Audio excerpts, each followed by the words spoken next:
Voilà, que Dieu soit béni. Nous sommes dans notre émission, une émission d'édification, une émission pour soutenir ce temps. Et nous avons voulu avoir des hommes dédiés pour écouter leurs paroles, pour écouter leurs motivations, pour qu'ils nous expliquent, qu'ils nous édifient pendant ce temps de confinement. Aujourd'hui, j'ai l'honneur d'avoir avec moi un grand homme, l'homme d'Alliance, qui est mon ami, qui est un homme qui parle bien. À partir de la France, nous sommes à duplex avec l'homme de Dieu, le révérend Oscar Bola. Bonjour. Bonjour, révérend Isaac Bofunga. Je suis ravi de te voir en bonne santé en ce moment. Comment se passe le confinement chez vous là-bas en France? Oh, ben, écoute, généralement, ça se passe bien. Selon les informations, les gens respectent. Et je ne suis pas vraiment trop télévision. Ah oui. Mais en tout cas, à ce qui me concerne, moi, je vis de façon générale confiné dans ma vie de tous les jours. Je ne sors que pour des choses très importantes et des choses capitales à la vie. Gloire Donc à Dieu, là, révérend. ça se passe très bien. Merci, que Dieu vous bénisse. Ravi vraiment de te voir encore. Et comment va l'église? Ouais, l'église va très bien. Ah oui. L'église locale de Paris, ça va très bien. Toutes les églises en Afrique, ça va. Et aussi certaines églises ici en Europe. L'église sur laquelle Dieu m'a établi apôtre, visionnaire, ça va très bien au rythme du confinement. Que Dieu soit loué, FIFA, c'est mon église. Que Dieu soit béni.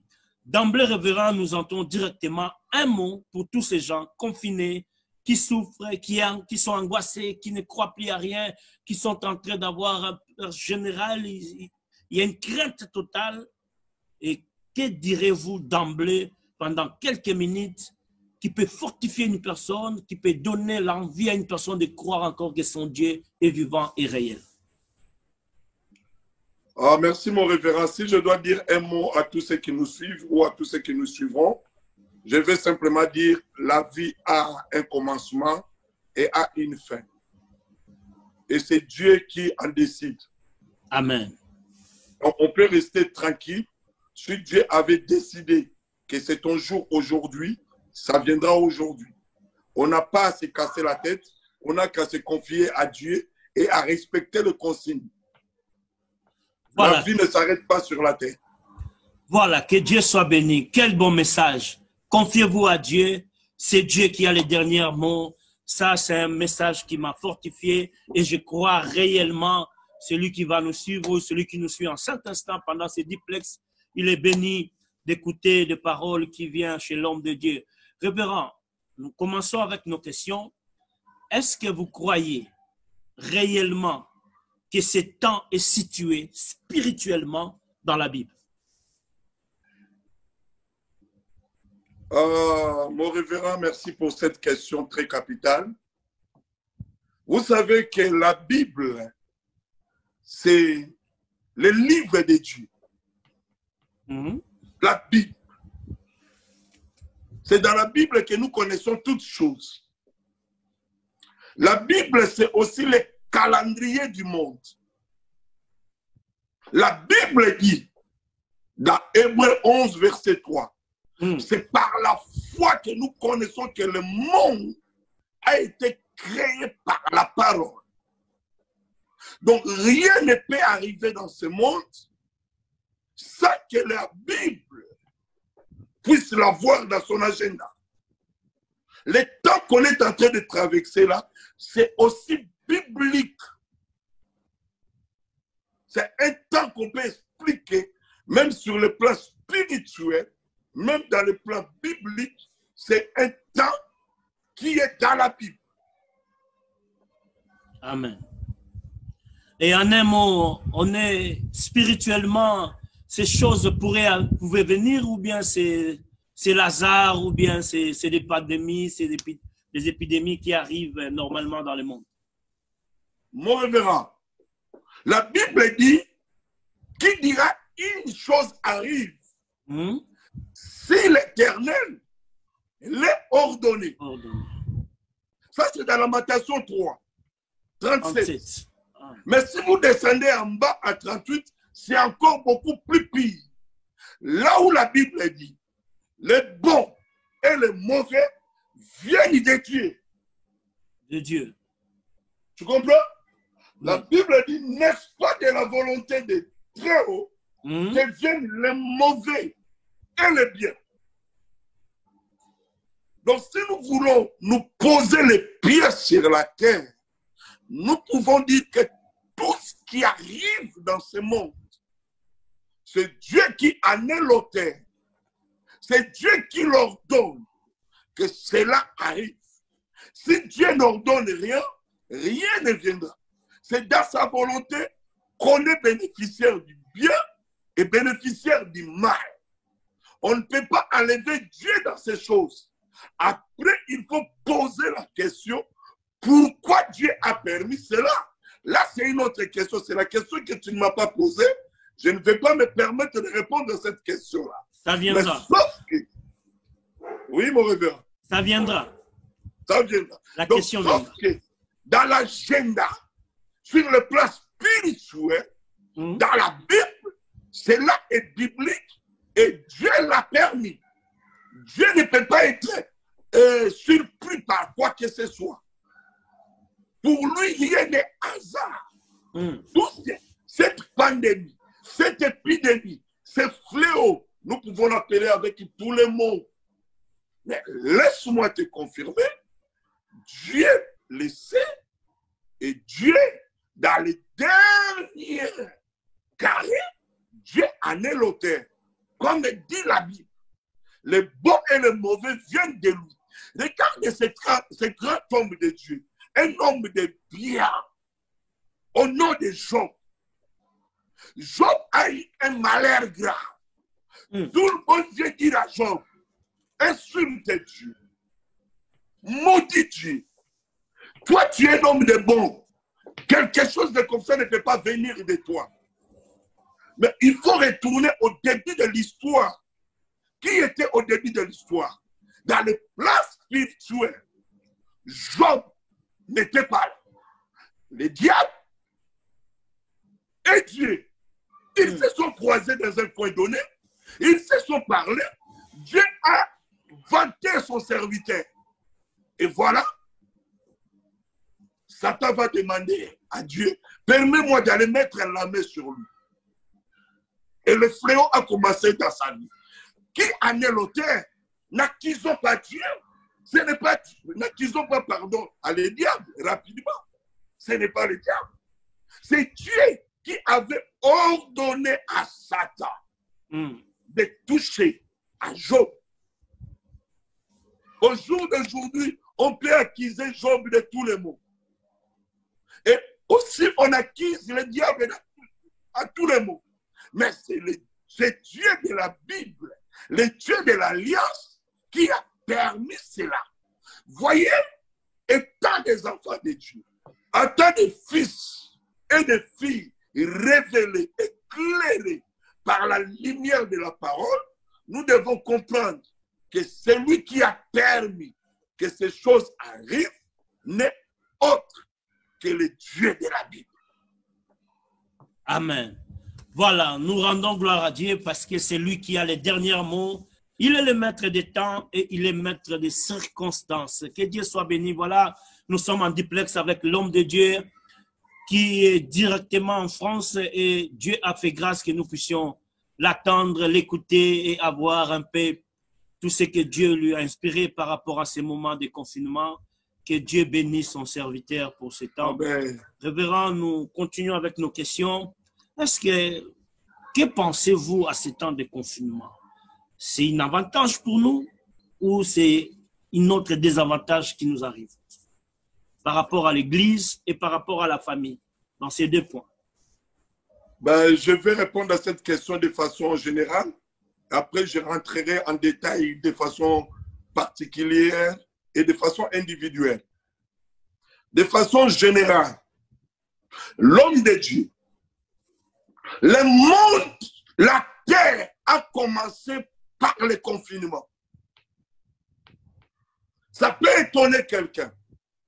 Celui qui m'attend, celui qui m'écoute à ce moment, il me dira comment. C'est à lui de me répondre en première ligne. Il a commencé par le confinement. De 9 mois dans le ventre de sa maman. Le monde a commencé dans le confinement. Tout ce qui existe sur cette terre commence par le confinement. La mangue que nous mangeons a commencé par le confinement. Il fallait mettre la semence sous la terre, enterrer la semence. C'est le confinement. Moi, le révérend Oscar Bola, qui vous parle là, j'ai commencé par le confinement dans le ventre de ma maman. C'est-à-dire, le confinement, c'est le mode opératoire divin. Dieu travaille dans le confinement. Dieu a donné le sens. Tu vois, tout ce qui a connu une naissance a commencé par un confinement. Amen. Je vais arriver. Vous voyez, Dieu, c'est un Dieu de confinement. La nature a été confinée avant que la nature soit ce qu'elle est. Ève a été confinée dans Adam. Et Dieu va sortir Ève d'Adam. Ève était confinée d'Adam et Adam était confiné dans Dieu. Quand Dieu disait faisons l'homme, l'image de l'homme était déjà confinée en Dieu. Et là, on peut me dire c'est immatériel. Oui, j'accepte. Mais quand nous arrivons à ce qui est matériel, on voit que Adam, Ève a été retiré du confinement. Le Dieu de la Bible a commencé la Genèse par le confinement. Et si nous prenons le premier homme, le grand homme, par lui nous avons eu la descendance. Je ne vais pas parler d'Adam. Je parle de façon générale, mais je reste un peu sur Noé. Dieu a régénéré la terre par le confinement. Donc, notre ascendant, notre vieux père, il s'appelle Noé, le vieux père de la terre. Mais pour que Noé arrive là où il était arrivé et que toi et moi, le monde, puisse être ce qu'il est aujourd'hui, Dieu avait confiné Noé dans l'arche. Le confinement de l'homme de Dieu est biblique. Le confinement vient de Dieu. Le confinement est divin.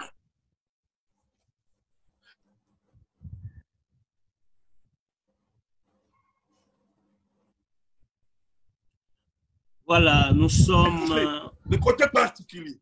Mais pour l'Église. Le confinement, le sauveur d'Israël, après 430 ans d'esclavagisme, le sauveur est venu par le confinement. Mais, homme de Dieu, maintenant, les avantages de tout ce que vous venez d'énumérer pour le peuple de Dieu, quelques avantages pour gagner le temps. Vous m'avez arrêté, je voulais finir par Jésus. Donc, Amen. je finis par Jésus. Jésus a été confiné en Égypte. Amen. Avant qu'il apparaisse. Donc, le confinement est biblique, attendons-nous bien. Quelqu'un qui va nous suivre et qu'il comprenne que le confinement est biblique, quel que soit ce qu'il en dit, le confinement est divin. Les avantages du confinement, je vais te dire, le premier avantage, nous sommes en vie. Si Noé avait refusé le confinement, le monde ne serait pas mort. Si Jésus avait refusé le confinement en Égypte, Jésus ne serait pas revenu comme maître parce qu'il était parti comme enfant. Après son confinement, il apparaît comme maître, Raboun, déjà à l'âge de 12 ans. Les avantages du confinement. Noé confiné dans le ventre du poisson. Il sort. L'avantage, c'est que quand il ouvre à la bouche, toute Ninive était convertie. Jonas. Je ne sais pas de qui je parlais, merci. Jonas, confinement dans le ventre du poisson. Confiné. Il sort un grand évangéliste. Nous n'y à vous le vexer.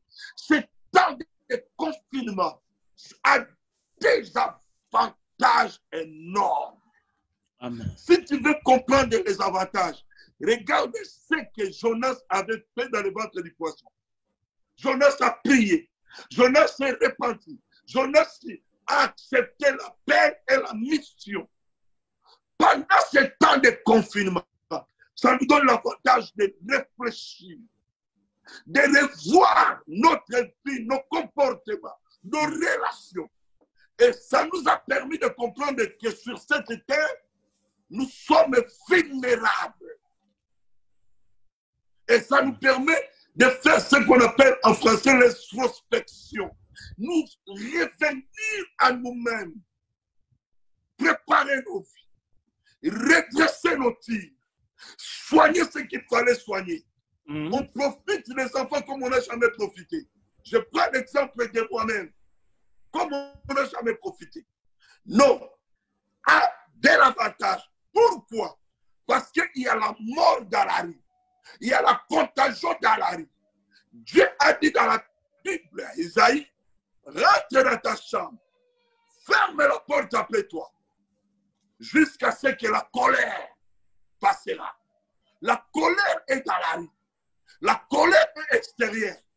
Le confinement va de notre avantage. Et pour l'Église est née dans le confinement. L'Église primitive est née après le confinement de plusieurs jours. Donc, révérend, je comprends que tu as beaucoup à dévoiler dans ce confinement. Que Dieu te bénisse. Donnez-nous quelques désavantages. C'était profond. J'ai aimé ce que tu as dit avec Jonas dans le ventre de poisson. Il y a eu ces 4 choses. La prière, repentance. Et puis, la troisième chose, c'était, vous avez parlé de la prière, repentance. Et puis, le nouveau plan. Le nouveau plan. Et puis, il a annoncé l'évangile, je crois. Oui. Tu as dit 4 choses qui étaient vraiment très intéressantes. Il a accepté la mission, il a accepté l'appel. Voilà, il a accepté la mission et l'appel. Vraiment, c'est profond. C'est pourquoi, après ce confinement, quelqu'un doit accepter l'appel. Alléluia. Quelqu'un doit accepter la mission. Alléluia. Merci, révérend. Et des avantages. Quelques désavantages pour que nous puissions aller dans d'autres questions. L'homme de Dieu, moi, je ne l'appelle pas des avantages, des contraintes. Voilà, quelques contraintes. On a changé brusquement nos habitudes. Mais un homme prudent, il voit le malheur de loin, il se cache, dit la Bible. Le plus important, que tu sois en vie. Parce que tu es en vie, tu peux rattraper tous les retards. Moi, étant que l'homme d'alliance, un optimiste, un fou d'optimiste, je vois toujours le bon. Je ne regrette rien et je ne vois aucun désavantage. Parce qu'il y a la mort à l'extérieur. Il n'y a pas de désavantage pour moi. Mais il y a un tollé dans la toile. On dit qu'il y a des avantages pour le pasteur parce qu'il n'y a plus de dîmes, il n'y a plus des offrandes. Quelle est votre réaction? Si ta question... Je pense que la façon dont tu me poses ta question, je crains que je réponde de façon directe parce que je risque de tout mélanger. Sois sage à la réponse parce que tout le monde va nous suivre. Non, écoute-moi très bien, écoute-moi très bien. Écoute-moi, j'ai été toujours sage, tu me connais. Amen. La dîme, si tu la définis selon ta question, comme étant le salaire de pasteur, je reprends. Si tu définis la dîme comme étant le salaire des pasteurs, et qu'aujourd'hui le pasteur n'a pas droit de son salaire à cause du confinement, là je te réponds. Mais si tu me poses la question, est-ce que la dîme doit toujours être payée? J'ai encore une autre façon. Si le pasteur considère que la dîme, c'est son salaire, La faute, ce n'est pas au pasteur. C'est lui qui paye le pasteur. C'est l'entrepreneur, l'emploi du pasteur. Parce que le pasteur ne doit pas dépendre de celui qui paye la dîme, mais le pasteur doit dépendre de Dieu. Hein, pasteur? Le salaire du pasteur doit provenir du ciel, de celui qui l'a appelé, de celui qui l'a embauché, de celui qui l'a employé.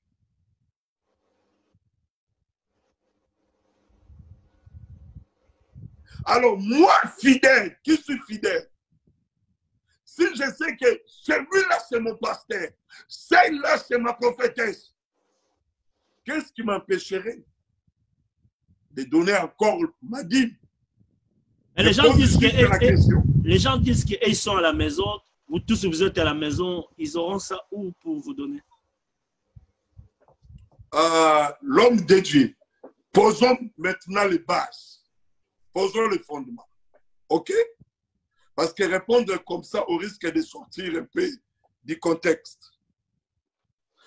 Quand la dîme a commencé, quand les offrandes ont commencé, il n'y avait pas de temps matériel. Les offrandes ont commencé avec Adam. Pardon, avec Abel et Caïn. Il n'y avait pas un temps. Le problème, c'est que les soi-disant fidèles ont aujourd'hui, je déplore ce manque d'enseignement. C'est parce que quand ils donnent la dîme, ils donnent à la personne. Quand ils donnent l'offrande, ils donnent à la personne. On les donne à Dieu. Mais comme il faut qu'il y ait quelqu'un pour le présenter, c'est pourquoi ça tombe entre les mains des pasteurs. Les premières dîmes, les premières offrandes n'ont pas été données à une église quelconque, à un temple quelconque. Abraham a donné la dîme à Melchisedec. Il s'était croisé sur le chemin. Donc, pour que je donne ma dîme, je n'ai pas besoin de 4000. J'ai besoin de l'homme de Dieu que Dieu a placé pour moi. Écoute-moi, tant que la terre et le ciel subsisteront, les dîmes, les offrandes ne peuvent cesser. Il y a plusieurs moyens. On a des transferts, des monnaies graves, on a des virements. Il y a tous les moyens nécessaires à notre disposition pour que j'honore mon Dieu en donnant mon offrande, en donnant ma dîme. Si vous dites que les salles, l'église sont fermées, mais les frais de l'église sont toujours à payer. Les charges. Moi, étant pasteur de l'église, je viens de payer au jour d'aujourd'hui. Je viens de signer le chèque pour le loyer de l'église. Mais ça fait pratiquement un mois que l'église ne se réunit pas. Les bâtiments sont nos bâtiments. Surtout nous qui sommes en Europe. Qui n'a pas payé le loyer de sa maison, de son appartement? Oui. On ne peut pas refuser les dîmes et les offrandes. Je pose le fondement. Les premiers dîmes, les premières offrandes n'ont pas été données à l'église, dans un bâtiment. Donc, moi, j'honore mon Dieu en payant ma dîme. J'encourage le peuple de Dieu de joindre leur pasteur, de joindre leur berger pour honorer leur engagement, pas vis-à-vis du pasteur, mais vis-à-vis de Dieu. Amen. Ils seront bénis. Amen. Surtout dans ces temps de sécheresse, dans ces temps difficiles. Amen. Voilà. Les enfants d'Israël en Égypte, pendant le désert, ils ont donné quand même les offrandes. L'homme de Dieu. Le problème, c'est quoi? C'est que le diable sait la force de l'offrande, le pouvoir de la dîme. Et il profite pendant ce moment de chaos, C'est là où les faux prophètes s'élèvent. Les faux prophètes en Israël s'élevaient au moment des chaos. Là, le monde est dans le chaos. C'est l'ère des faux prophètes. Et si les chrétiens ne sont pas avisés, ils seront séduits. C'est l'ère de la séduction. C'est là où dans leur enseignement, ils vont s'aimer la paix, ils vont s'aimer l'angoisse, ils vont s'aimer des choses, ils vont chercher à défier le peuple de Dieu. Parce que le berger n'est plus là de façon physique. Nous devons faire très attention. Les dîmes et les offrandes ne peuvent cesser, ne peuvent arrêter. Moi, j'ai appelé la personne que Dieu a placée dans ma vie spirituelle pour que je donne ma Bible. Il a eu, mon frère et moi. C'est très important. Nous ne devons pas sortir du cadre de ces choses. Imagine maintenant, vous avez un local. Vous n'avez pas payé le local. 1 mois, 2 mois. Et nos bails sont des bails précaires. Et le bailleur récupère son local. Et au retour, qu'est-ce que vous allez faire après le confinement? Parce que nous devons savoir, la vie ne s'arrête pas au confinement. Après le confinement, la vie va partir avec un nouvel ordre puissant. Le monde donnera l'ordre mondial. Nous aussi, les hommes spirituels, Dieu aussi va établir un nouveau ordre. Nous sommes dans ce calendrier de Dieu. N'oubliez pas ça. C'est très important. Je vais finir pour dire ceci. La veuve de Sarepta, la pauvre veuve, elle a payé sa dîme, elle a donné son offrande. Alors que c'était sa dernière bouffe, son dernier repas. Tous ceux qui reconnaissent qu'ils ont un homme de Dieu dans leur vie ne doivent pas dormir tranquillement sans qu'ils sachent que mon homme de Dieu avait eu quelque chose à manger. Le pasteur que Dieu a établi dans ma vie. Parce qu'il ne faut pas oublier, tu dois avoir un médecin dans ta vie, tu dois avoir un avocat dans ta vie, et le plus que tu dois pas, tu peux manquer un avocat, tu peux manquer un médecin, mais un pasteur, un homme de Dieu, tu ne peux pas le manquer dans ta vie. Amen. Et que si Dieu, maintenant, oui, l'homme de Dieu. Que Dieu soit béni. Je sens en toi que vous avez envie de tout déverser. C'est vraiment une bénédiction parce que nous devons situer les enfants de Dieu. Je suis très content pour des bases que tu as établies. Et d'emblée, je vais dire à tous ces gens que c'est Dieu qui se souvient de ses serviteurs. Et la Bible dit l'homme vivra, l'homme juste, le juste vivra par la foi, c'est ce que je voulais dire. Donc voilà, nous bénissons ces moments en duplex avec l'homme de Dieu. Merci pour tous ces détails. Et je crois qu'un enfant de Dieu est béni en écoutant l'homme d'alliance. Merci encore. Révérend, par rapport au temps, nous allons à une autre question. Actuellement, il y a une confusion où les gens parlent de 666, les gens parlent de l'Antichrist. Est-ce que nous sommes situés actuellement quelque part par rapport aux Écritures dans la Bible?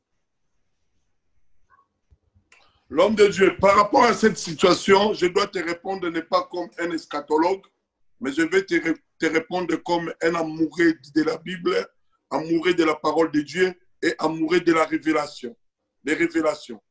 Donc, que le chiffre 666 ne trouble pas le peuple de Dieu. Le chiffre là, 666, ne trouble pas le peuple de Dieu. Aucun eschatologue peut me contredire à ce jour. Me dire que non, le 666 n'est pas encore là. Nous y sommes depuis longtemps. Nous y sommes. Tout ce qui est en train de se développer, Mais sauf que, étant que personne, étant qu'institution, elle n'a pas encore apparu. Elle apparaîtra étant qu'une personne morale, étant qu'une personne physique, étant qu'une institution, quand l'Église sera enlevée. Mais on vit avec les préparations de 666. Tout ce qu'on attend, on va injecter un micro-machin, un micro-piste de 666. On est déjà dans les 666. Depuis 1972, le 666 s'est mis en route de façon exponentielle, de façon rapide. Écoute ce que je vais te dire. La Bible dit quand il parlera, le monde entier l'entendra. En 1988, il y avait un homme de Dieu, le fondateur du Campus pour Christ. Il fut le premier à parler en Hollande et il a été suivi de toute la télévision du monde. En 88. Avant, quand on attendait ces choses, on disait non, on ne croit pas, on ne croit pas. On l'a suivi. Moi, j'étais au Campus pour Christ à l'époque. J'étais évangéliste du Campus pour Christ. On l'a suivi ça. La conférence était en Hollande. Et quand les 666 apparaîtront comme individu, tout le monde l'attendra avec son téléphone portable. Voyez, tout ça, ce sont des matériels, les autoroutes, les plateformes qui sont en train de préparer son apparition. Mais avant son apparition, l'Église sera enlevée. Amen. Que le peuple de Dieu, en ce qui concerne les 666, les enfants de Dieu, soyez calmes, soyons tranquilles. Christ viendra nous prendre. Amen. Donc, celui qui peut trembler de ces choses, c'est celui qui ne connaît pas son Dieu. C'est celui qui n'est pas sûr de son salut. Je veux rassurer quelqu'un parce que ça crée des craintes de part et d'autre. Parce que le peuple de Dieu n'a pas la connaissance. Cette terre ne nous appartient pas de façon permanente. Nous avons notre cité à nous, dit la Bible. Là au ciel. Ici, nous sommes des pèlerins. Nous sommes des passagers. Nous sommes en train de faire le chemin pour aller dans notre terminus qui est le ciel. Le paradis où nous vivons éternellement. Nous vivons dans le monde, mais nous ne sommes pas du monde.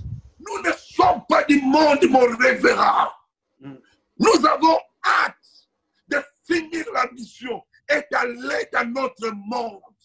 Là où on va essuyer mes larmes. Ah.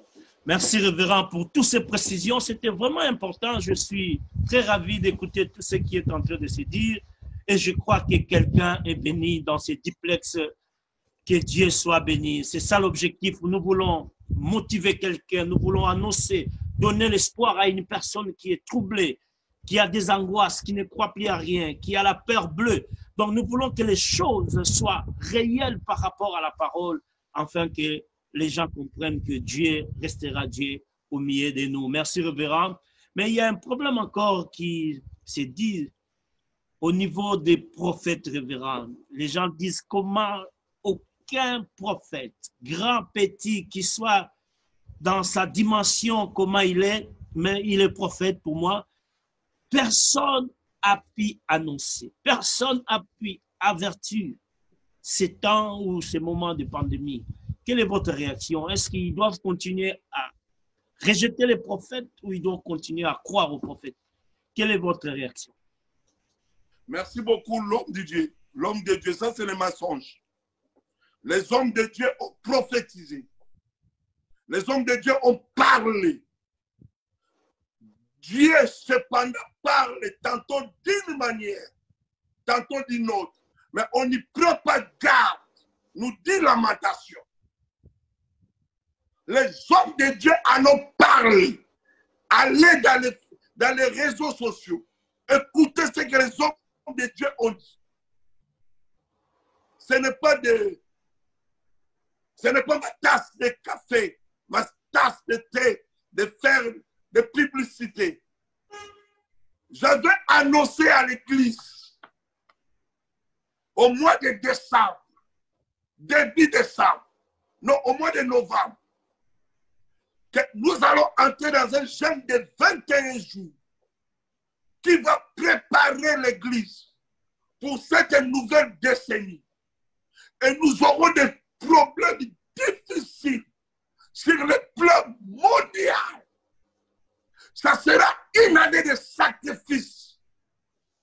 J'ai annoncé à l'église, le jeûne sera le sacrifice. Et le thème de l'année 2020, une année de sacrifice. Pourquoi? Parce que le diable va boire le sang, une grande quantité de sang. Moi, personnellement, j'ai annoncé.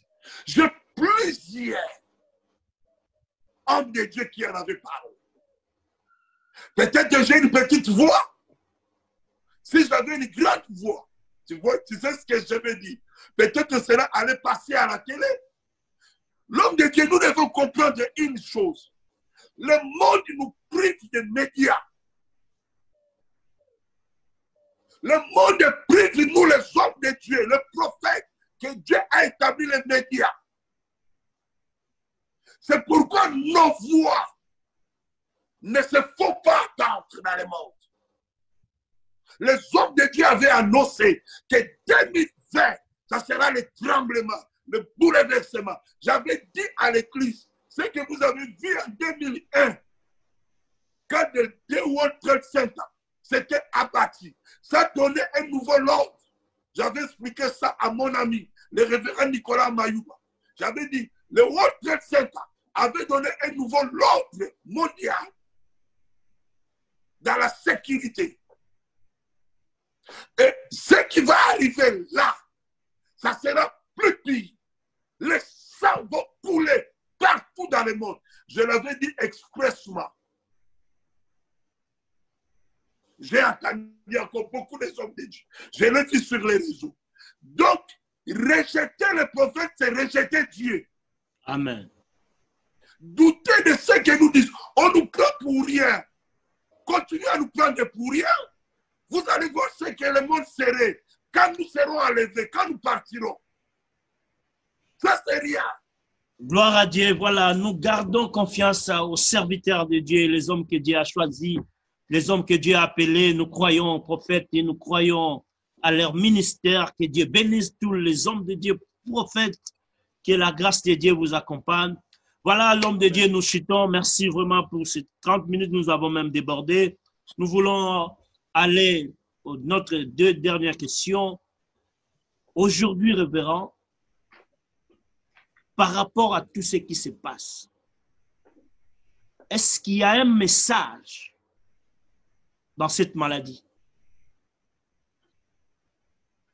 Il y a un avertissement, il y a quelque chose que Dieu veut dire l'homme de Dieu, pour que le peuple comprenne. Ne faisons pas trembler les gens. Amen. Dieu a déjà parlé. De Genèse, Apocalypse, Dieu a parlé. Amen. Il n'y a rien que tu peux annoncer au peuple de Dieu qui ne se trouve pas de Genèse, Apocalypse. L'apôtre Paul nous a dit, si quelqu'un vous apporte notre évangile, ils sont anathèmes. Ils sont anathèmes. Tous les messages sont là. Répentez-vous, car le royaume des cieux est proche. Il n'y a rien de particulier. Un trop chercheur particulier, c'est ça ce qu'il faut trembler maintenant le peuple de Dieu. Répentez-vous. Le royaume des cieux est proche. Quel est le plus grand message que nous pouvons apporter dans le monde que Christ ne l'a pas apporté? Race de vipères, répentez-vous. Jésus avait dit, si vous ne faites pas ça, si vous ne répétez pas, vous aussi vous viendrez là où vous êtes. Vos frères viendront là. Il n'y a pas de message particulier. Seul message, le temps est proche. Ça, Christ l'a déjà dit. Quand vous verrez ces choses arriver, sachez que le fruit est mis. On est prêt pour la récolte. Le monde a vieilli. La terre a vieilli. Toutes les politiques écologistes ne marcheront pas. Le monde a vieilli. Dieu n'est pas loin pour détruire la terre. Entrons dans l'arche.